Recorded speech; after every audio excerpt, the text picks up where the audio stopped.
ድንቅ ተአምራዊ አባት ናቸው። በድጋሚ ያስተውሉ።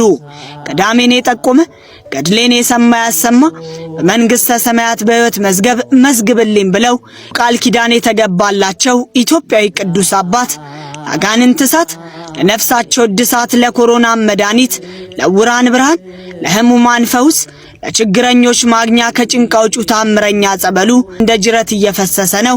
እንደ ሊዲያ ልቡ የተከፈተለት የመዳኑ ቀን የደረሰ ማን ይሆን? ይህ አስደናቂስ ገዳም የት ይሆን መገኛው? ቆይ አንዴ እንዳታሳልፉት። ሰላም የእግዚአብሔር ቤተሰቦች እንደምን አላችሁ? አንድ ትልቅ የበረከት የሰላም የድህነት ቦታ የሆነ ላሳያችሁ። ቦታው ሳፈጃ አቡነ እጨጌ ዮሐንስ ገዳም በመባል ይታወቃል። በሰሜን ሸዋ ሀገረ ስብከት በአንጎለላና ጠራ ወረዳ ስር የሚገኘው ከ1000 ዓመት በላይ ያስቆጠረው ጥንታዊውና ተአምረኛው ሳፈጃ አቡነ እጨጌ ዮሐንስ ገዳም።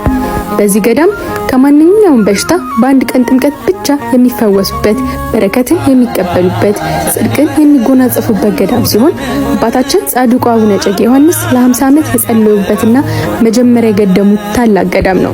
በዚህ ገዳምም ታላላቅ ቅዱሳን አባቶች ጻድቁ አባታችን አቡነ ሕፃምዋ፣ አቡነ በትረ ማርያም፣ አቡነ ሞዐ ኢየሱስ፣ አቡነ ኤዎስጣቴዎስ፣ አቡነ ዮሴፍና ሌሎችም ቅዱሳን አባቶች ከጻድቁ አቡነ እጨጌ ዮሐንስ እጅ ምንኩስናን የተቀበሉበት ታላቅ ገዳም ነው።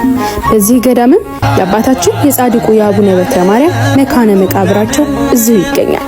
በዚህም ገዳም ጌታችን አምላካችንና መድኃኒታችን ኢየሱስ ክርስቶስ ለጻድቁ አባታችን አቡነ እጨጌ ዮሐንስ ቃል ኪዳን ሲገባላቸው ልጄ ወዳጄ እጨጌ ዮሐንስ በደጅ መጥቶ የተማጸነውን እጅህን የረገጠውን ጸበልህን የተጠመቀውን በአንድ ቀን በዕለት እምርልሃለሁ ብሎ ቃል ኪዳን ገብቶላቸው ዛሬም በዚህ ገዳም ከማንኛውም በሽታ ጭንቀት በአንድ ቀን ጥምቀት ብቻ ይፈወሳሉ።